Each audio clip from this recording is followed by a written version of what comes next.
Record. We're now recording. So everybody stop talking. Okay. So the first thing I wanted to say was just wanted to go over really quickly sort of the rules of engagement. Hey, Amanda. Yeah, what's up? I don't see your screen. I don't know if anybody else does. All right. Okay. You may not. I'm having trouble today. Here we go. Great. Hang on. Well, there's Haley. Thanks for stopping me because, yeah, I didn't know. Because I shared it already once and then I went away and then it unshared. Okay, so starting again. Can you guys see your faces in my screen or just in your screen? I wonder. Okay. So rules of engagement. One of the best things about this group, I think, is that we try to create a safe space for everybody. So some rules around that or things that we would expect from each other is when someone is speaking that we listen without interrupting. That the management group makes a real effort to let the referees speak first. I know it's wonderful that we have such a knowledgeable group of performance reviewers and referee coaches, but it's very nice if we let the refs have their discussion and then we chime in if needed. It's important that we allow people who speak less to have the floor when they do decide to speak. So if we have someone that we know is more quiet than me and they decide to speak up, I should yield the floor to them. Safe space means we don't make fun of people. So if someone doesn't know something, it's not, we shouldn't joke about it. We should support them so that they build their knowledge. That's pretty much my thoughts on that. Does anybody else have any other ideas around creating that safe space and being able to make this the kind of place we all want to be? Hey, Amanda, this is Steven. The only thing I would add is we all make mistakes. So I think we all just come at it with an open mind and kind of a, forgiving attitude. And I think we should all do well together. Yeah, 100%. It's really hard when we're looking at videos of you to try and, say what we should or shouldn't, mostly what we shouldn't do, right? So if you feel defensive about that or you feel like you're getting picked on, just let me know and we'll try to do better the next time. That's never the intention, So, all right, awesome. So I just wanted to say thank you to everybody because I know getting everything started this season has been a little bit hectic. It's been a little bit weird with Advantage being buggy. You guys did great getting your IPPs where they needed to be, just trying out different things. It's been awesome. So thank you. Thank you all very much. Thanks for the little notes that you send me throughout the day. It makes a difference. I really feel like I'm part of something great. So, and also thank you for the hard feedback. Some people have given me some tough things to think about and I think that's awesome. So thank you all. Scores from the week. It was a pretty awesome week. We have 2 games with over 50 points scored. So that's fantastic. That's just what the league needs. If you have not watched that Glendale Life West game, you got to go see it. They are so fast. It's really amazing. It's great rugby. The other games were all very watchable as well. So that's good. So far, the coaches are really happy. No one has called to complain about anything. So that's a plus. Anybody have anything to add here? Cool. Travel. Did anybody have issues with travel or anything that we need to discuss as a group? All right, taking that as a no. The one thing from this list that I would say is there was a problem with technical zones. They were not adhered to at least 2 of the matches. So I have brought that up with the match commissioner. And I mean, you can see on video, like 3 and 4 water carriers, you can see coaches coming on the pitch. So it's pretty clear and they agree it's a problem. I will say this is not a referee problem. So our thing is just make sure that the technical zones are in place and then we start our match and then we really shouldn't have to worry about it. It's really a number 4 problem. So, yep. That's pretty much it. Does anybody have thoughts about the technical zone or are we cool? Is that something we may want to delegate to the ARs to just have an eye on? No, that's a match commissioner thing. Yeah, I put it back on them. I really told them that we're not going to do anything about it. I said, we will not start a match if they're not in place. And then if we see a problem, if the referee happens to feel like dealing with it, then they can, but it's not on us. So, yeah. Card reporting, I think we got all the cards in this week. I probably need to double check on that. I did send out an email with how to handle that. So make sure we're checking in with the number 4 at the end of the match, that the sin bins, that they actually wrote them down and got that recorded, because that information goes into CMS. And then at the end of the season, that gets pulled to say who needs to be watched at finals for getting that 3rd yellow card, because then it goes into a disciplinary process. So we need to check that. And then we put it ourselves into who's the ref. And then on the back end, I check with the disciplinary chair to make sure that we have the same cards for the same people and same teams and all that stuff. So that's that. Questions around that? We pretty got it done this week, so we're good. Pre-match process. This actually came up. Jenny Lou brought this up with me, and it wasn't something that we've discussed as a team, is what we were doing pre-match as far as reaching out to the coaches. I will say that on the call that I had with all of the coaches, I did tell them that they are free to reach out to you. So they know that that conversation can happen. I also told them when they reached out to you, they're allowed to ask for verification of how you're planning to referee something or what our philosophy is behind something, but they are not supposed to send you video of the other team and say, hey, they do this.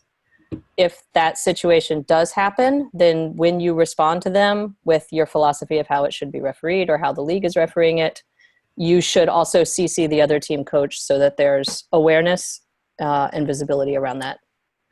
Any questions? Is anybody reaching out to coaches beforehand? Because the reason I told Jenny not to is because I just thought it was kind of weird if one ref was doing it and not all of the refs. So chime in now. What's everybody doing? Hey, this is Steve. I would reach out with logistics to the home team coach, but not really anything specific about refereeing or philosophies, and then an invitation for them to email me questions if they have them. Okay. I'm on board with that.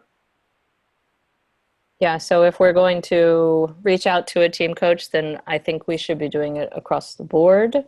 Otherwise, we should just be communicating with the contact person about logistics. So it's up to you guys. I don't care if we do it or don't do it. They know that it's there, that they can have that conversation if they initiate it. I just think if we're initiating it, then we all should be, or we all should not be.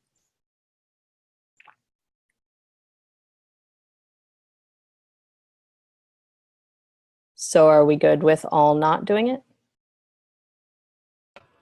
But we can communicate with people about logistics. Absolutely. You have a contact for logistics, and if all that stuff, who's picking me up from the airport, blah, blah, blah, blah, blah. Yeah, I think that's more of what I was thinking. Okay. Yeah. Yeah, I was just asking about best practices and what everybody else was doing. So I don't care one way or the other. Yeah, I don't really either. I just think if we're going to do it, everybody should do it every time. So it's probably easier just not to do it and let them know. I mean, they already do know that they can have that conversation. So, all right, cool. We're good. Moving forward. This was just a note to myself to remind everybody all at once. If it is a week when you don't have a performance review happening, so a performance reviewer is not scoring you, you should go ahead and score your competencies. So this is Finn's. I just grabbed it because he didn't have a performance review this week. So his competencies and stuff, it's going to skew our overall scores if we're not giving ourselves decent scores every week. I don't know what you think about that.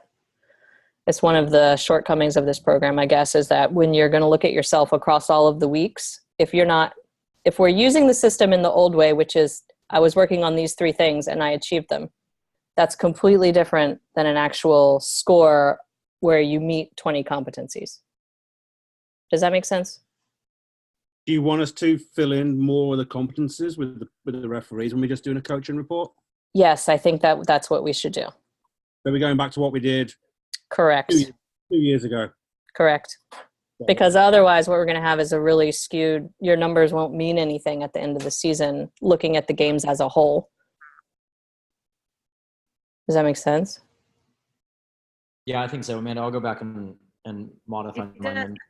Go ahead. Yeah, and I can look at that too. But then if there's something that doesn't seem to have come up, then we're just leaving that blank then, right? If it's something that did not come up in the match, you automatically receive that competency. Okay, because I'm looking at high impact decisions. I'm like, right. Yeah. If there happened to be none in that game, you would get that competency as a default. Got it. Thank Cool. you. Sure thing. Any other questions around this, or I can't really think of a better way to do it, so I think that's what we need to do. All right. Trends for week 1. Oh man, you guys, so I work every time and look at these 4 matches and then try to pull things out and what we're going to talk about. And the clips that you all pulled this week, you hit every single one of my topics. You did such a great job. So I'm really proud of all of you guys because the self-review process, you're all nailing it. So trends for week 1, what we were really seeing across all 4 matches was we need to be very deliberate in our set piece process, especially at the line out.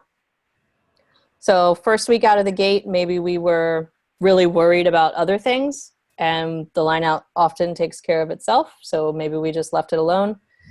What we really need to do is get the easy things right.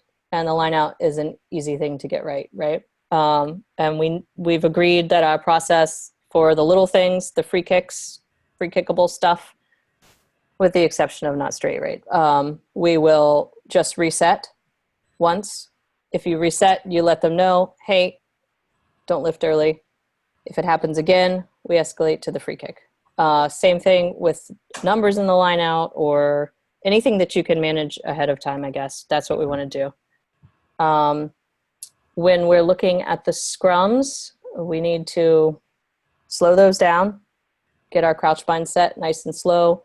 When we see a clear penalty, go ahead and ping it. If it's 50-50, we want to reset it.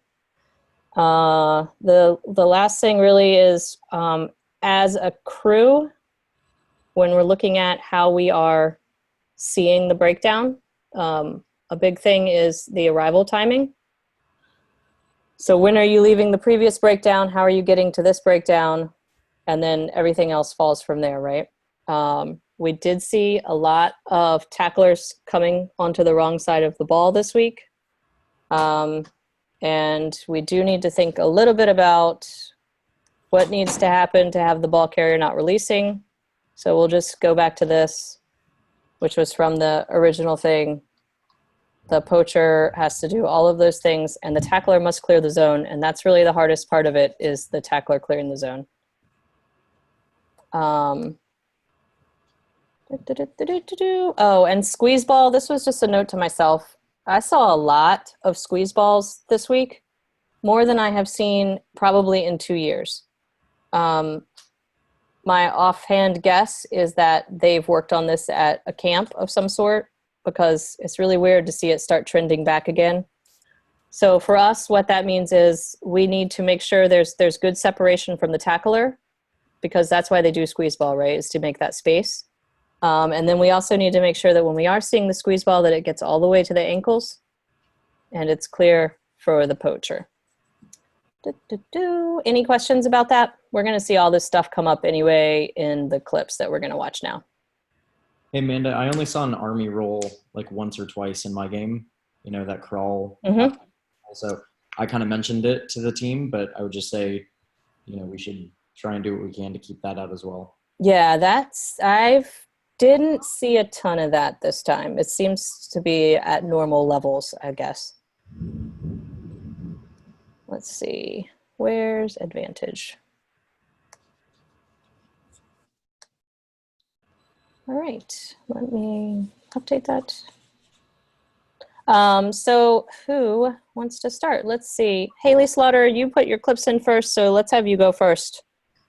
Okay. To share with the group? Okay. Let me get my teeth situated. Okay. So, have my game plan and then my reflection on my game plan. I was going to focus on scrums and management by being at every breakdown to set it up and call the clear and obvious and get quick ball. So I did meet my SMART goal. I consciously did all the positive things first. I had to stop myself and start over. So my decisions were easy to follow. I met my SMART goal of fewer penalty kicks in the second half. It was 10 in the first and 6 in the second. I got quick ball even if they didn't use it quickly. Yeah. I felt welcome and trusted the moment I got there, and it was a great contest.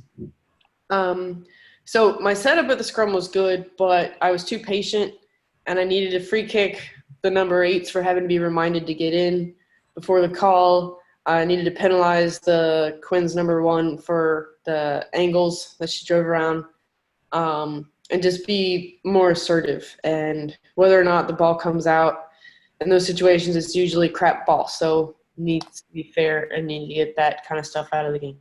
So I came up with a new acronym for myself, Sort It Soon, or SIS. So I'm going to sort it soon from here on. And like the management bit, like went pretty well. Like I recognized a like really super cynical, and on my audio, I was like, that was so cynical. And this smirk on her face when she did it, my goodness. So, yeah, I didn't hesitate with a card. And it seemed to stun everybody, which was weird. But it was like she clearly like came around the side of the ruck and kicked the ball out like as it was about to be played. And that was midfield. And I think I put in the clip that I would do that anywhere on the field, like regardless of field position. Like that was something that blatant, like has to be dealt with really harshly. And the errors that I made were due to positioning and really just like moving sooner off of set pieces and from breakdowns. So those are just like old muscle memory things that just need to be drilled in a little bit harder. And I think yeah. So I know what I want to do going forward. But overall, I felt pretty good about the game for it being my first since. Cool. Let's run through your clips. Which one you want first?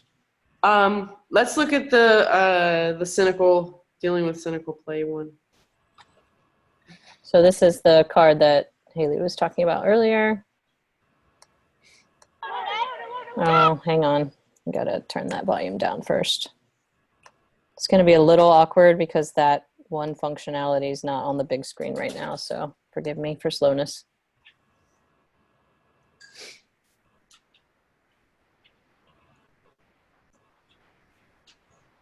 I don't know if it's this phase or the other one, but I just wanted to, yeah, it's at after the next phase. Whoop, there it is. Yeah. See? Oh. It was an affront to the game of rugby. It just really was just so bad. It was just, but it was really easy to, you know. Yep. Yeah. I feel like we have more balls kicked out of the ruck since they made it a law than we did before. Yeah, it's weird, right? Yeah, look at the obstruction. This is textbook. Yeah, this really is. Ugh, that volume, sorry.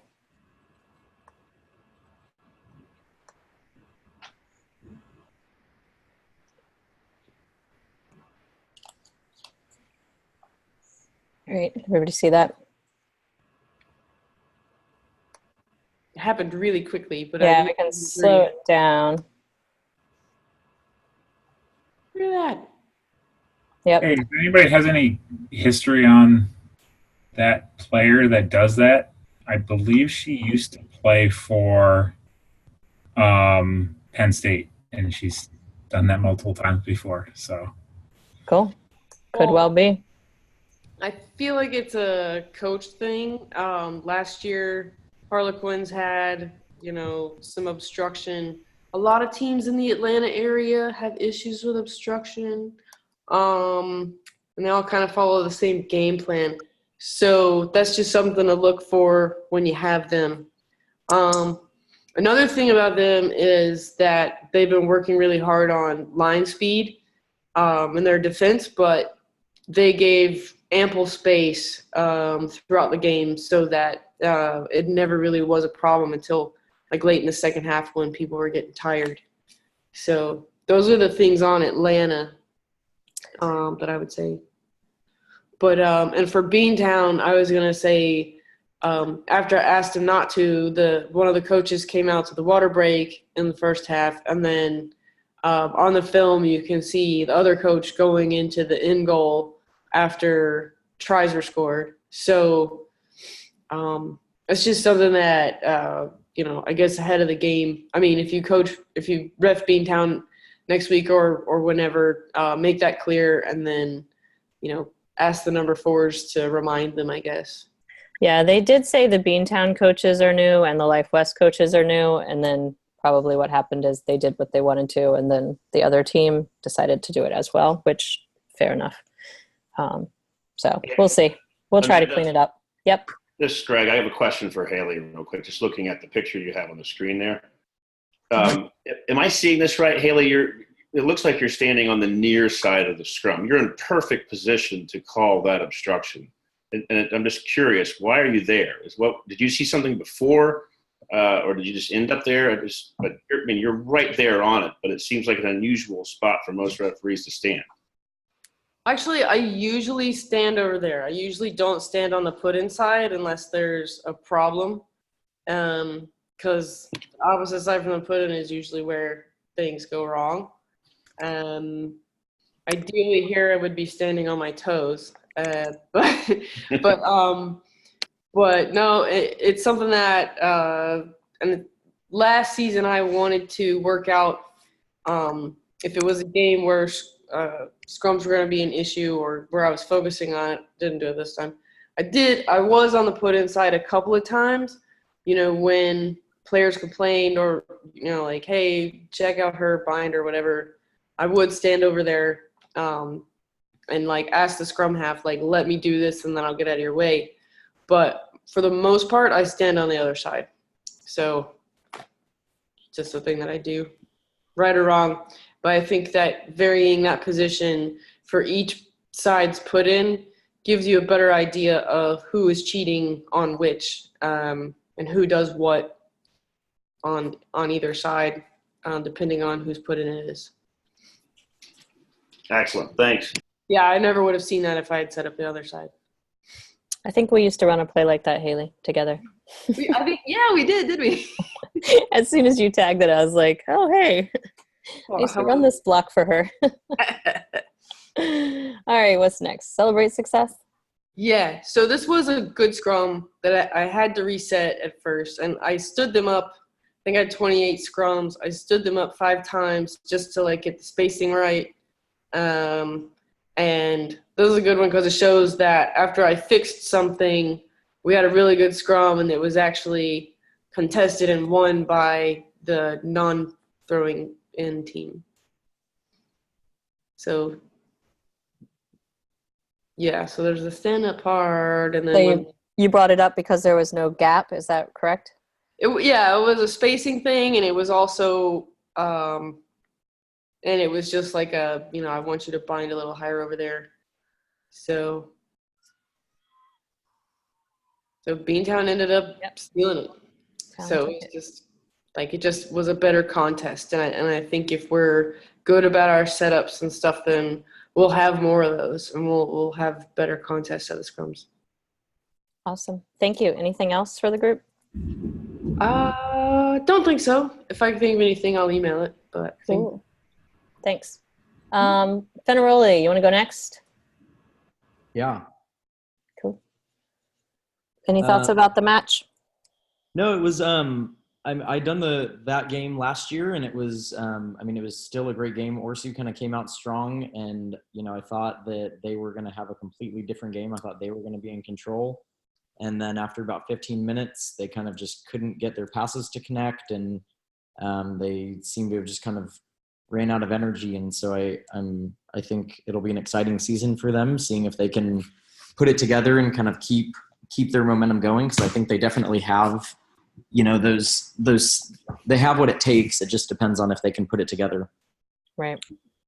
So I put in, so I think the two clips I want to go over are scrum clips. So the scrums were, I would say they were fine. They were okay. I think though there were issues with with the All Blues loose head side and the Orsu tight head side. But in the game, I originally thought that it was the All Blues who were the ones having the issue. And then, the first time after looking at the film, I still kind of thought that it was the loose head. You can see on a lot of these, I'm not sure if it's experience or what, but she takes her bind and she just cranks down, and a lot of them then end up going down.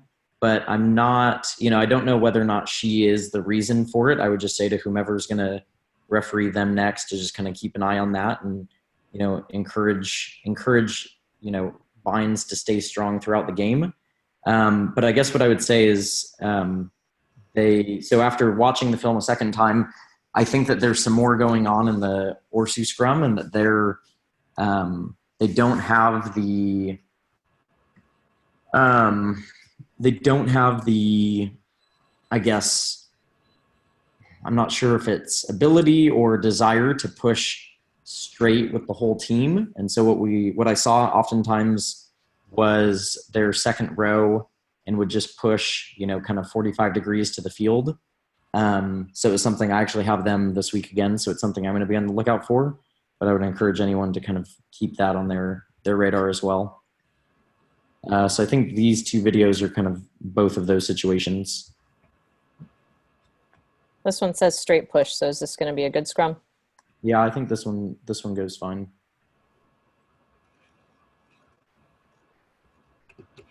So midfield, and it's an Orsu put in.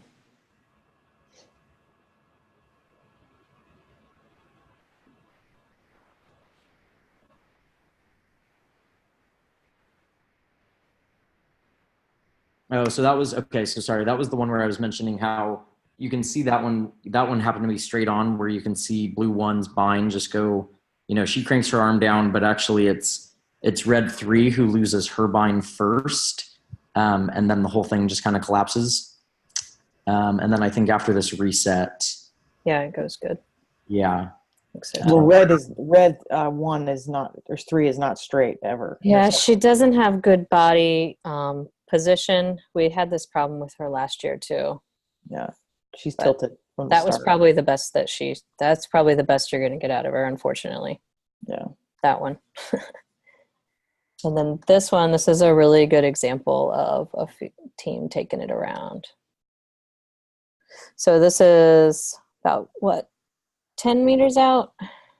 10 meters out, I want to say. Which is a huge. Whoa, that's way too loud. Sorry, I can't hear anything. No, not even 16. But you can see red 5 is just going to go totally to like the corner flag. Yeah, you can see one step out too, I think.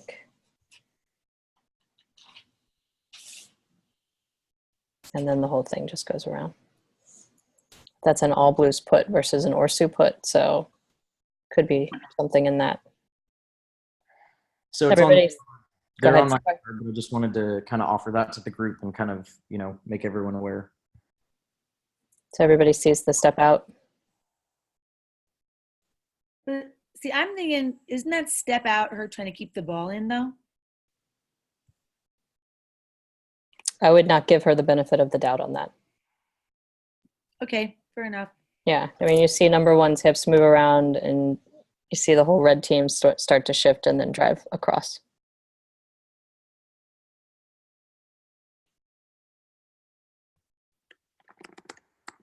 Without a forward movement. So as far as I'm concerned, PKM. Take the easy ones.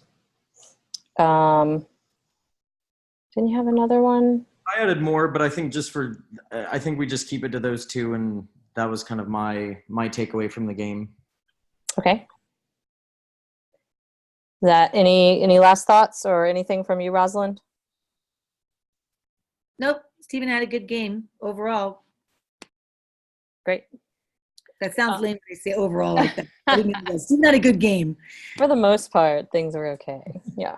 Right. Sorry. Yeah, that came out wrong. Yeah. No, I mean, as a group, we had a very nice week, especially considering it was our first week right out of the gate. So I think there's some work-ons, which is to be expected, but it was a good week. Decent product. All right, Steve Gore, are you ready? Ready. Quickly about the match. Life West was really pretty dominant. They were able to score relatively easily when they got the ball wide through their backs. I felt that I had a relatively high penalty count, and one of those matches that felt like I was just kind of running around blowing penalties as opposed to really like setting standards and managing that. So a little disappointed there. One interesting thing, if you watch the video, we hooked up the Ref Audio Pros to the video camera, so you can get my audio and then also the AR's audio. I don't know if it's a good thing or a bad thing, but it's I don't know, it's at least interesting. Yeah, I think it's great for coaching and for you, like, to think about. Yeah, totally. I think it's great for us if there's a real contentious situation with an AR call and coaches hear that afterwards, that there's like a little risk there. There is. So kind of my thoughts on team trends. Life West, slowed the ball down at the breakdown. They contested a good deal. That seemed to be their strategy. And then I had a number of challenges with them on defensive lineouts. So we'll look at that in a second. And then the Glendale trend that I saw was really about space and both kind of not getting to that last foot and then having the incorrect timing as they were coming up. So we have clips of those. Okay. So start with this Life West lineout trend. Perfect. So whomever has Glendale next, this is kind of the lineout that they ran, I don't know, maybe 60-70% of the time. So they swap the hooker out, swap a scrum half out, bring in their receiver. So that's what to expect there. And then, again, I had a number of issues with Life West with them jumping early and then also with numbers. So something to think about if you have Life West next.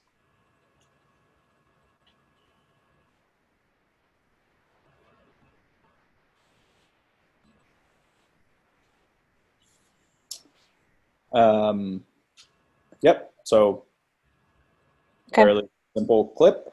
Can you play that one again? Oh, hey there, come here. Are you a wet dog now? Oh, yeah, you are. Okay, Peter, we hear you talking to the dog. Sorry.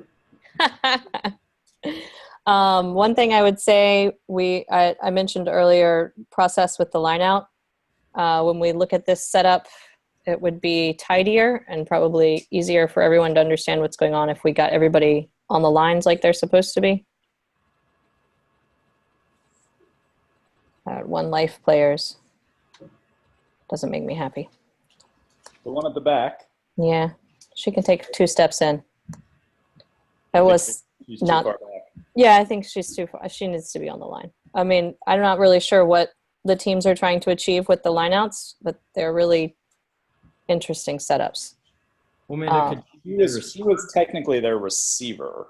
The person at the very end is the receiver. I'm actually talking about this one here, who's Yep. Gotcha. Just make it pretty. Cool. Then the second clip here is, I think, kind of a series where you can see, I think, both of the challenges that that I have with Glendale. So at the first breakdown, as the breakdown moves a little bit, the Glendale player never adjusts and so is never onside, makes the tackle. And then in the second one, I think her timing is off, and I penalize her for that. Okay.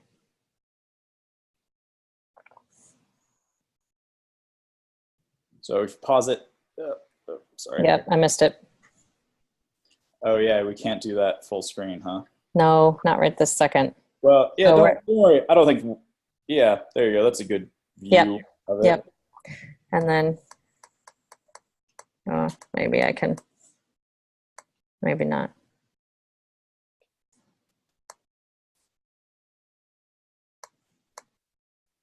Missed it anyway. Anyway. So then here's the second one where it's more of a timing question. So there, to me, it's probably still in. Yeah, I would agree. And I would say she's offside at this point. Yeah. So anyways, again, if you're looking for thoughts on Glendale, I think, again, this is their game plan, right? This is not an isolated incident. I mean, you can hear them talking about coming up quickly, taking space. So something to notice. Yeah, and if I can just mention, our philosophy with ball out is if there's any doubt, the ball is not out. So. Hey, Steve, question. Did you have issues with Glendale not rolling away from the tackle?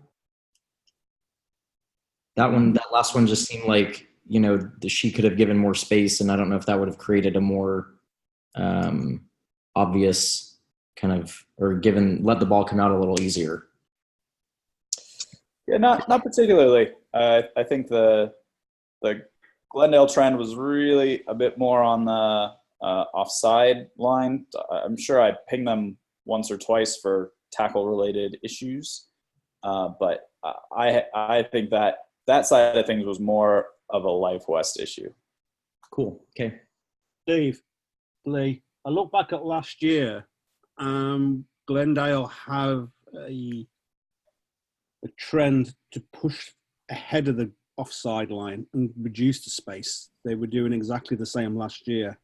So again, it's for everyone out there. When you referee Glendale, you've got to manage that space because they will close it. Well, and I noticed particularly with Glendale, it was the pillar. Was that sort of what you thought too, Steve? Yeah. I thought it was all over, but yeah, okay. It was the pillar. It was also the pillar. Like, I just feel like she crept up the side of the ruck whenever she had the chance. Like, as you moved out, she was like, oh, I don't know. Yep. We'll have to keep watching it. Dangerous tackle? Yeah, I mean, I'm happy if you want to move on so that we don't take up too much time, but I just thought this was an interesting clip, like maybe a bit more thought-provoking, looking at this tackle and like maybe our initial reactions, just seeing the tackle and then thinking it through with the new guidelines from World Rugby. Yep. I'd love to hear what everybody thinks.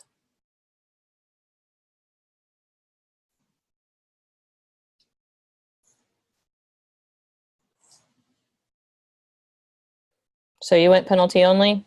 Yep, I went penalty only. I didn't have a good view of that right there, that contact with the head. So my view was this was a more over the shoulder, which is kind of how it finished. Certainly looking at that from video, like my instinct is that's a yellow card. When I read through the framework and look at it, it's an arm that is making contact. Well, whatever, I'll just go. An arm making contact to the head and a completed tackle with no real mitigating circumstances. The completed tackle pushes it maybe towards a high degree of danger. That's what the framework says. So, I think the framework is directing us towards yellow or red on that. Head is red. That's red for me. Did you get any AR input? I got AR input that it was a dangerous tackle and the number of the player. Anybody else have thoughts about this?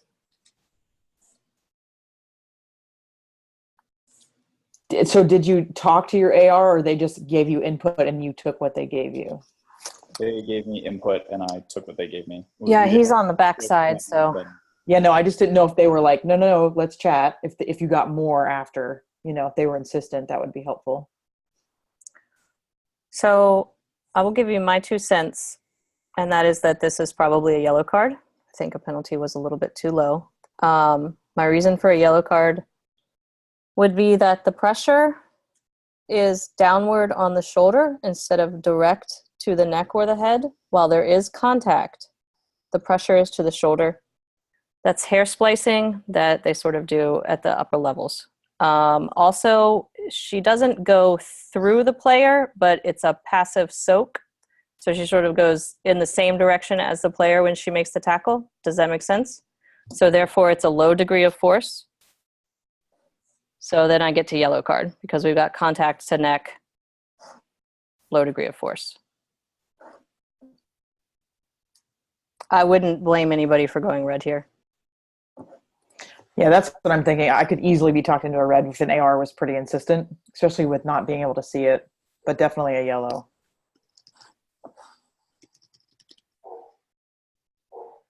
Cool. Anybody else have thoughts, or are we pretty happy with that? Awesome. Did we already do this offside trend, or is this in here twice? Yeah, one's in the folder, one is not in the folder. Okay, so it's the same thing. Okay, yeah. Maybe I'm not in the folder. I'm not in the folder, that's why. Okay. Anything else from you, Steve? That's it.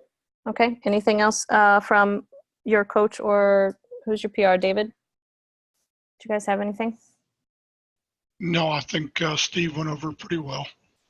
Great. Julianne, are you on? I sure am. Can everybody hear me? Yep, we got you loud and clear. Awesome. So hello, everybody. I'm Julianne, the Canadian. Yay. I do use words like sorry and a, and I won't take any offense if you make fun of me for it. Yeah, so I refereed the North Shore Amazons game on the weekend. I would describe it as a relatively low temperature game, bit of a rust buster for the teams as well as myself. And the home team, North Shore, won 31-10. They were relatively dominant, but Amazons did put them under a decent amount of pressure, especially at the first 10 minutes, in the last 10 minutes of the game. Managed to score 2 tries at the very end. So there was one trend that came up in my review, which was the dangerous defensive scrum. And so this one we'll see, yeah, there was a trend on the North Shore side. So the green side, loose head prop, and her defensive tactic of driving her opponent up. And it was less obvious in the first few scrums, but then in this one you can actually see her opponent's feet come up off the ground. So you can play that through.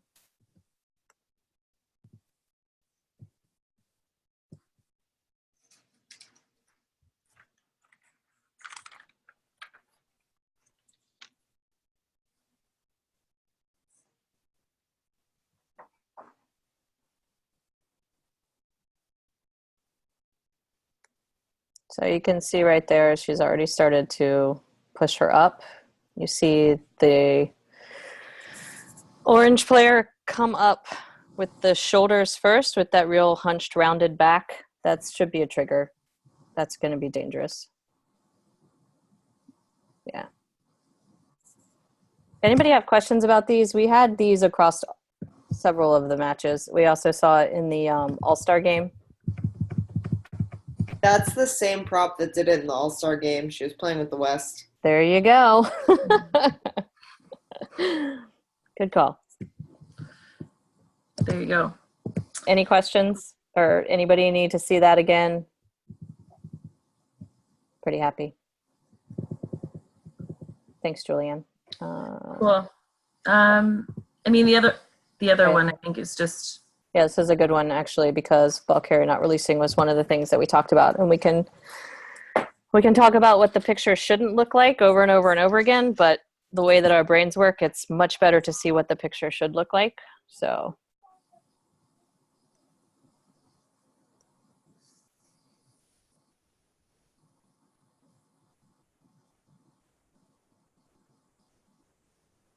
strong body position over the ball, clearly attempting to lift, and the ball ends up on her side, so she survives the clean out with. Yeah, she definitely possession. survives the clean out. Let's see if we can slow that down. So the tackle happens. The tackler does go to the wrong side of the ball, but she goes out and doesn't impact the arriving players. Poacher still has the ball. Clear out happens. She still has the ball. Ball carrier not releasing. Pretty good Julianne, picture. just a question there. Do you feel like you could play on because the advantage is that the player got the ball? Do we need to penalize it? Yeah, I thought about that, and she has it for a moment, but then kind of loses it. I also felt like they would have been under a decent amount of pressure if they had that possession, and that wouldn't have been the quality possession they necessarily deserved. So just a little bit of empathy there.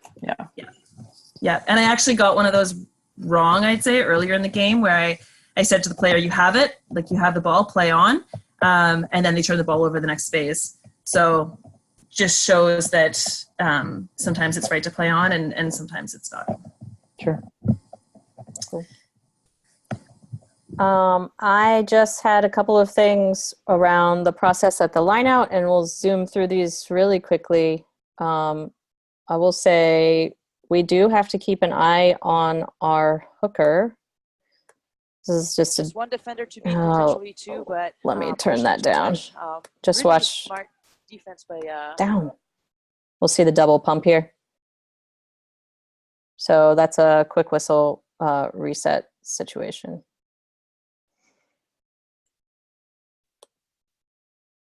Offside at the lineout. This is something we discussed preseason. Teams coming up early. Steve caught it and does a very good job. I cannot remember to turn that down. Awarding the mark in the right place.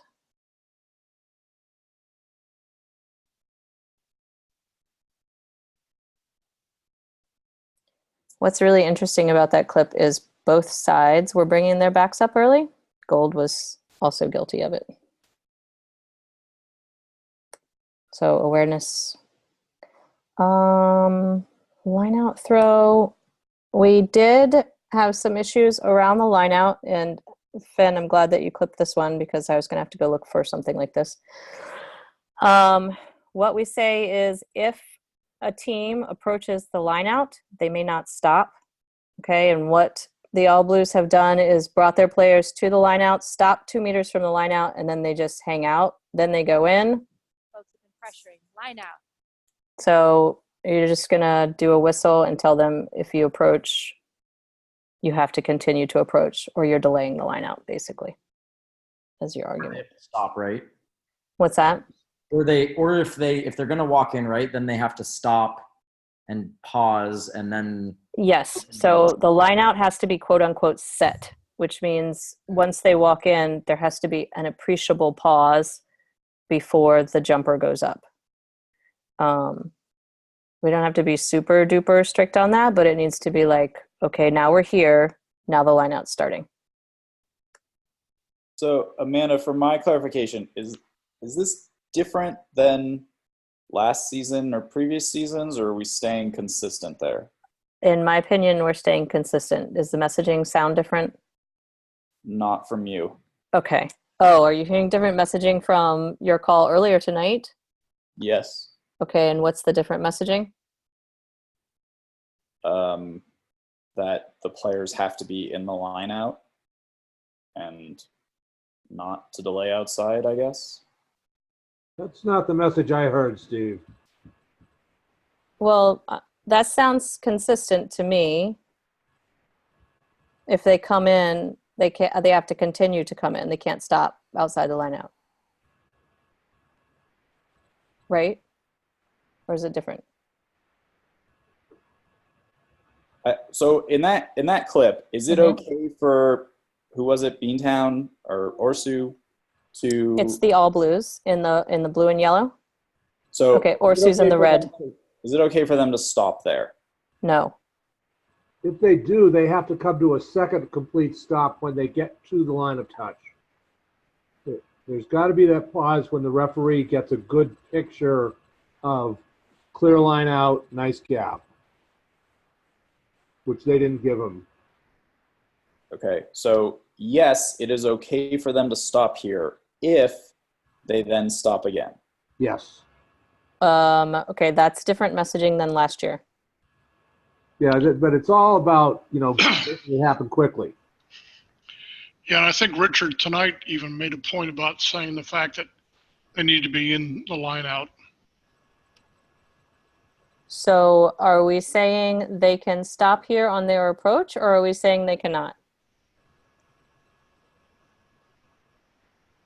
It matters as long as they come to the second stop in the line, and as long as they're doing it quickly enough so that it's not a delay of the game.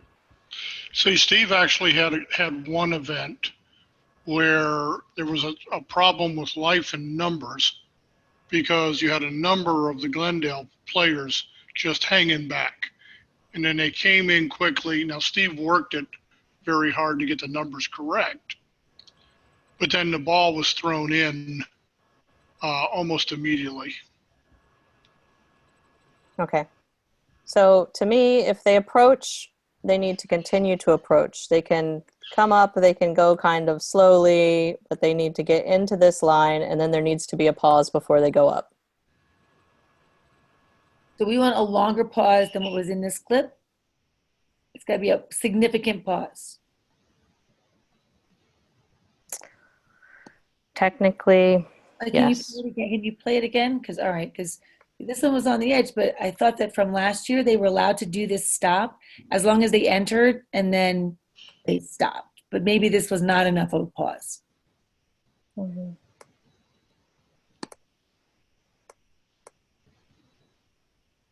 True.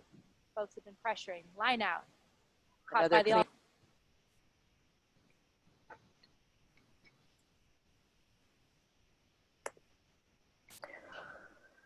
So if I was going to be managing this line out, what I would say right now, Finn, if I was you, I would motion the all blues. It'd be like, you've started to approach, you need to continue the approach. And then once they get in, there needs to be like a second, and then they can go up. I would probably let this line out play out. Then at the next one, I would say, if you're going to walk into the line out, you need to be set before you go up, and then they'll give you that extra second. Is everybody happy with that answer? Yes. Okay. Yes, Amanda. Probably, if possible. Discussion. Sorry, Steve. It's basically the same discussion we had in PRP and the MLR calls when the players were coming up into the line out and they were going straight up with no pause, and we made it pretty clear to them that there has to be a pause or they have to be more than 2 meters away from the line out. Okay. So the message is similar to what we were having last year. Steve, what were you saying? If possible, I would love it if you could send out like, here's a clip of what's acceptable, here's another clip of what's acceptable, here's some clips of what's not acceptable to us, and then also to the teams. The teams will absolutely receive the messaging tomorrow that I just gave to you. That's like number one on my list to discuss with them. But yes, we can also do clips of what's acceptable, not acceptable, and we would add a third category that I would call manage at the next one. Will that make you happy? That sounds great. Cool. That's doable. Maybe not tomorrow because I think I'm on a plane and then I'm in class all day, but maybe it will happen. Maybe not tomorrow. I think that is it. Actually, Finn, we're just going to go ahead and look at your second one because I saw a lot of line outs like this too. Doo-doo-doo. So it's just a basic not straight. And I think what we're doing is we're watching other things at the line out. So if you see the ball is caught with the outside hand, it needs to be a not straight. So she's completely outside of her line with her arms. Both of her arms are outside when she catches the ball. So just back to basics. That's it. So anybody have any comments? We're good. 10 o'clock on the dot. What? Yes. That's a great thing. So, because Steve and I were talking about the lineouts and standards, and I just want to know, so inside shoulder is good, but I just want to throw out, are we okay with over the head? Because I'm for inside shoulder, but are we going to be more lenient than that? Okay, so here's what I would say. You, as the referee, need to have your standard on the day, and then you need to maintain that standard throughout the match. So that's on you. For me, straight on is fine. Reaching to the outside is not fine. Peter, do you have an opinion? He's playing with the dog. Okay. All right. Anybody else have thoughts? Does it sound reasonable? Just you mentioned it at the very beginning, but about the squeeze ball and how everybody's doing it now. Mm-hmm. I think that's something that's being coached at the national team camp, and so everybody is trying to get good at it. So this is, I think, something that we're going to be dealing with all season. You think it is being coached, or are you guessing? It's you know it is. Yeah. It's an educated guess. So, yeah, that was the same conclusion that I came to. Yeah. So yes, we big team this year, so it's going to be intense. Yeah, so we need to think about what our picture looks like for a squeeze ball, and then we need to enforce it. Well, really quick, so I think we should be very careful with that because we need to make sure then that we are officiating it the same way that these girls are going to get it on the world stage. Because if they're trying to institute something that will work when they go internationally, but we're refereeing it differently here, then we're not helping anybody. Yeah, 100%. But we will get that messaging from Rob Kane if we're screwing it up real bad. Okay. Yeah, we've got a pretty open line of communication. So I will just ask him. So. Okay, thank you. Yeah, absolutely. Cool. Anything else, guys? Awesome. Yeah, Amanda, just one question for, I guess, administration. Have you heard anything more about the D1 Elite? Oh, yes. Thank you for asking me, actually. So we will not be doing any games during the season for D1 Elite. We will be doing them at the finals weekend. So that is a change from the previous messaging. I'm sorry. I can only work with what I am given. So there will not be those additional 8 games for us to do.